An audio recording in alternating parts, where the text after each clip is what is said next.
So don't tell me you haven't done it before. It gets to this time of the year, you get a little restless. You get on the internet, you get your credit card out, and you start buying equipment. Everybody's done it. You go to Man Lake or to Didant or to Betterby or wherever, and you buy things that you feel that you're going to need for next year because you're winding down this year and you're chomping at the bit to get going for next year. You want to get ahead of the game. And I'm as guilty of it as everybody else. I like to collect equipment, and my goals are a little bit different than maybe other people's. I'm collecting equipment for use eventually, hoping to have some, maybe a little bit of supplemental income for when I get a little bit older. Selling nukes and honey and things like that. Maybe a few queens, something like that. So that's why I'm acquiring equipment and trying to, sort of perfect my overwintering and my grafting and my, raising of nukes. But it's always a good idea. Well, this time of the year, you have all your hives prepared for winter, but you have a lot of equipment that isn't going to be used for the next year. So what I'm doing right now is kind of straightening up, stowing it away, and also making a little assessment of what I've got for equipment. I've stopped myself a couple of times here in the last couple of weeks from purchasing more equipment. I'd put it in my cart, and then I'd think twice about it, and then I wouldn't buy it. Thank goodness. But also what I am doing today is I decided to just assess and do a count of really what I had for equipment. Now, and not only to count what I have for equipment, but to assess how that equipment will help promote my goals in the future. What I did was I did a count of all my equipment, either in use or that I'm going to be storing here. Not everybody's got a big garage to store it. This is actually more of a social shed where I do my barbecuing and grilling. But for the winter time, I can store all my equipment in here. I don't really have a problem with wax moths or anything of that nature, or mice or anything. The way I stack it, I honestly don't have a problem with it.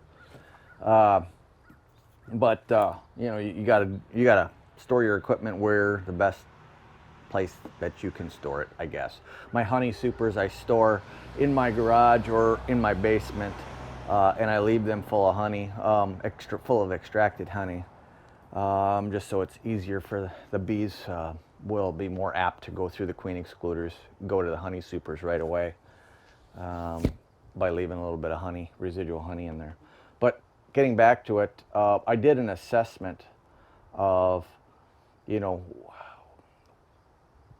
what kind of equipment that I have in relation to, what my goals are for the future. Now, I am not in this for massive honey production. I just want some honey. I sell, some honey that I use. I give it as yard rent for the farmer and things like that. I sell some also, but I just don't have the capability to sell a ton of honey. It's very, very difficult for me to get rid of honey around here. For whatever reason, people are, some people really, really like it and buy it, but it's not something that they're waiting in line for. It's just, from around here, they just weren't raised on honey, on consuming honey. So it's not something that they go out of their way for. If it's parked in front of them, impulse buy at a register, they tend to buy it there. but very few people do go out of their way. People that go out of their way are people that have allergies to the local pollen. They are big consumers of honey. I sell a lot of it to people like that. And what I'm more in this for is, again, I'm trying to raise my own queens and create a stock of mutts that can survive. I'm not interested in creating my own brand of queen or anything like that, but a cross section of mutts that can produce some good honey. But number one, they need to be able to winter hardy. And by that I mean just slow play their stores where I don't have to feed them excessively, and then I can start selling nukes and queens to other people in a local area, and that there is a market for here. And so with that goal in mind, I wanted to assess what I've got for equipment and what I need to buy. And what I've come up with right now is, I have 5 frame boxes. I have 32 5-frame boxes. That's just the deeps, not the bottoms, not the tops, just deep boxes. I have 32 of those. Now 5-frame nukes. Now those are, 5-frame boxes with an attached bottom already on it. Maybe they have a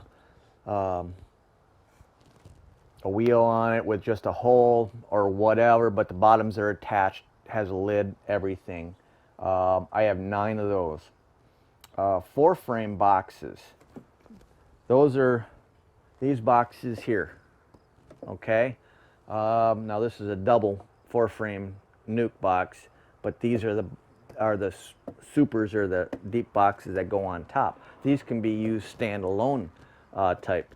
I have 12 4-frame boxes.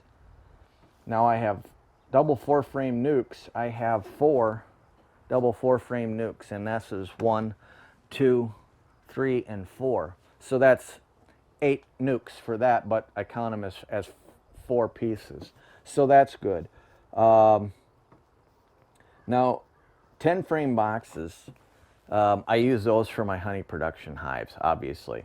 And again, I said that I don't really want to produce a ton of honey.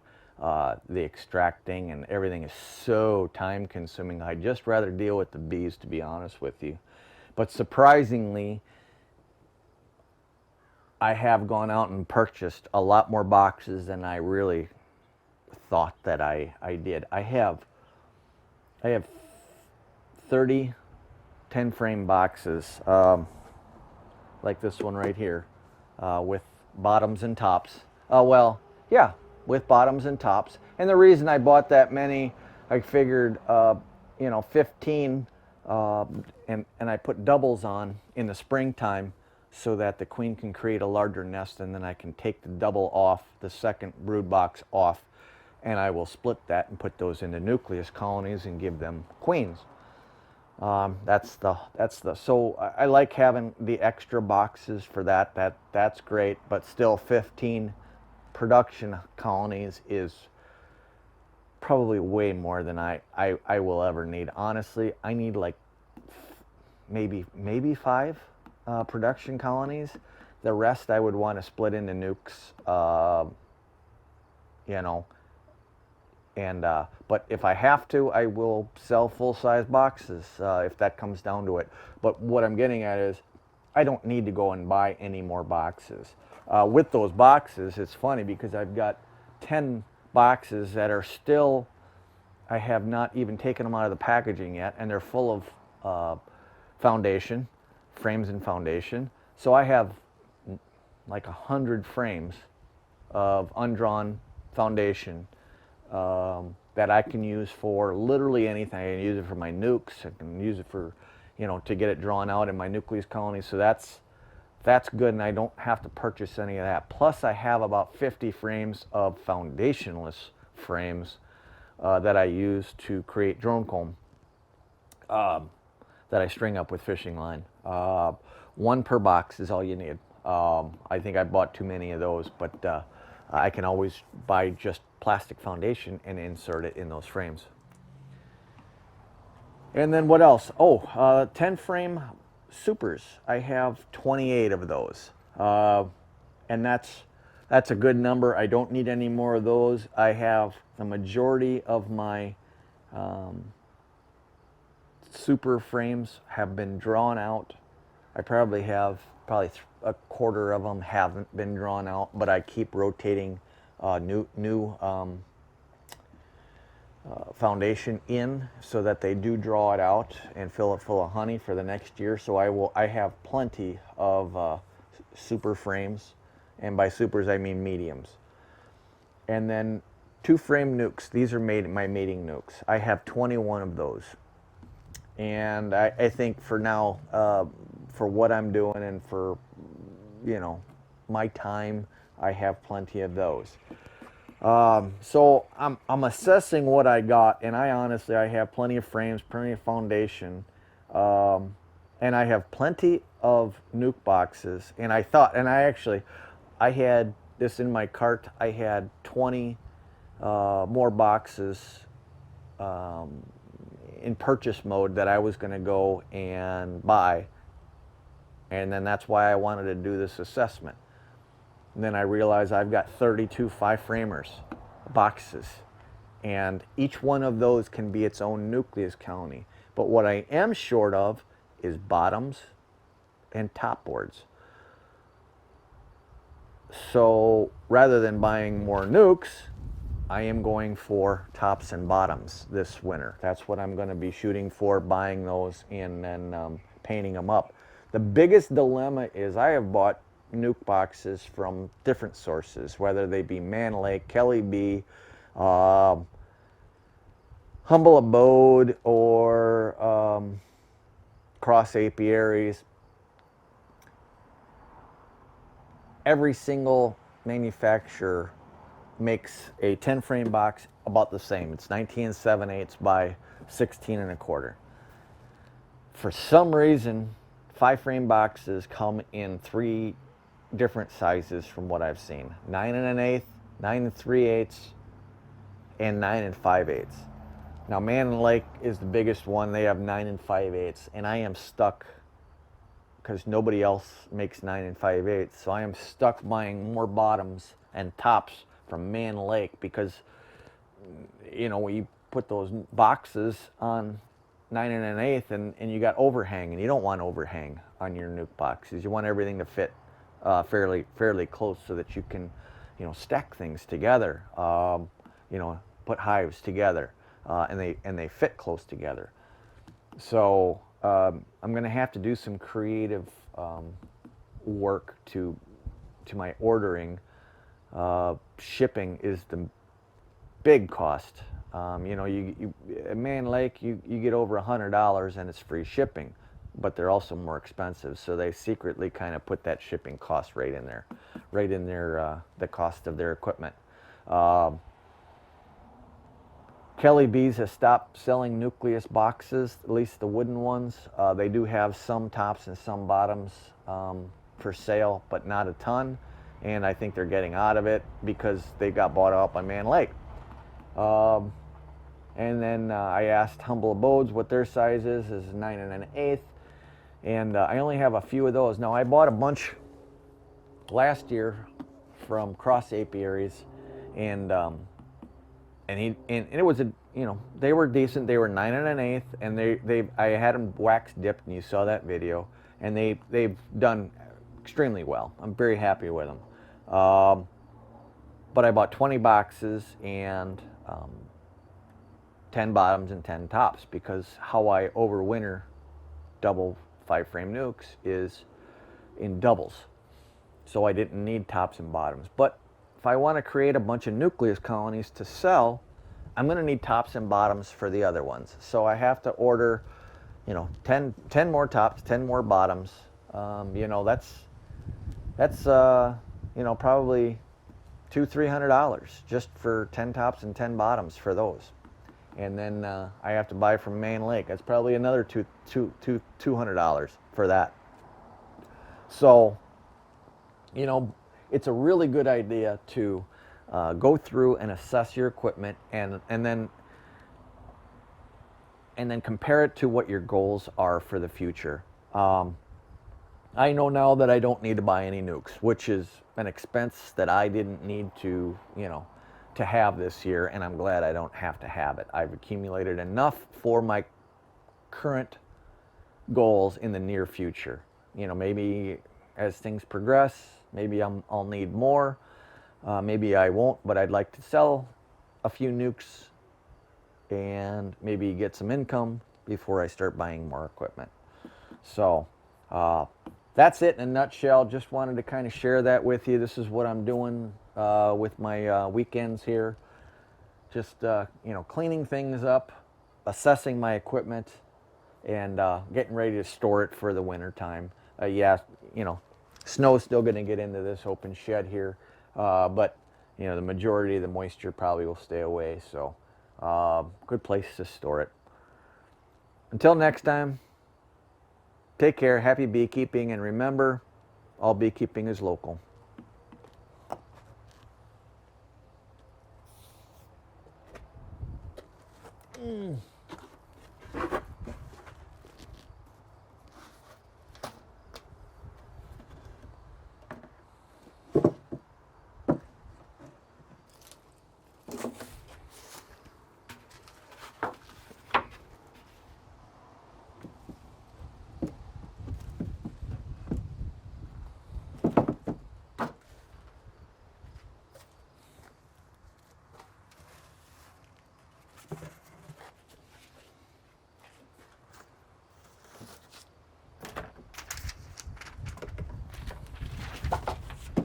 Okay.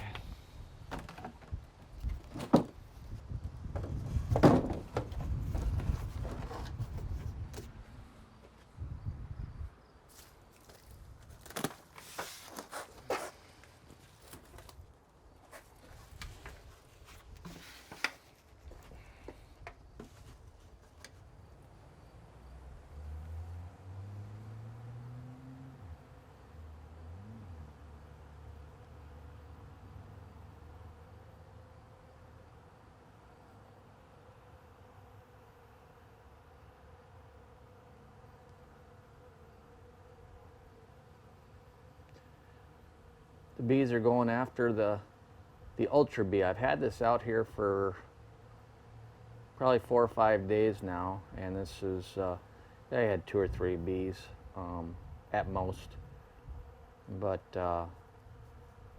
they've gone into my neighbor's bird feeder and got corn flour, kicking out the corn because I have the same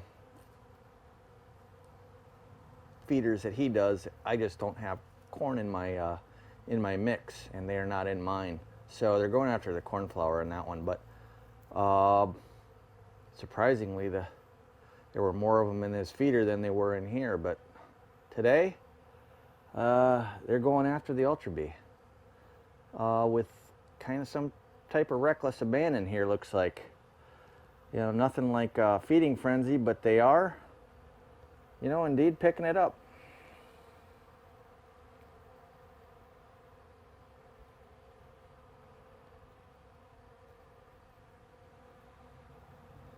And literally what they do is they just hover over it and allow electric current to, static electricity, I guess, to get the pollen to adhere to their bodies, and then they land, and then they kind of scrape it off into their legs, and then fly back to the colony and do it all over again.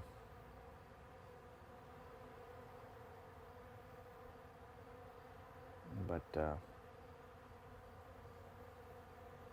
anything to keep them rearing brood, I'm all for.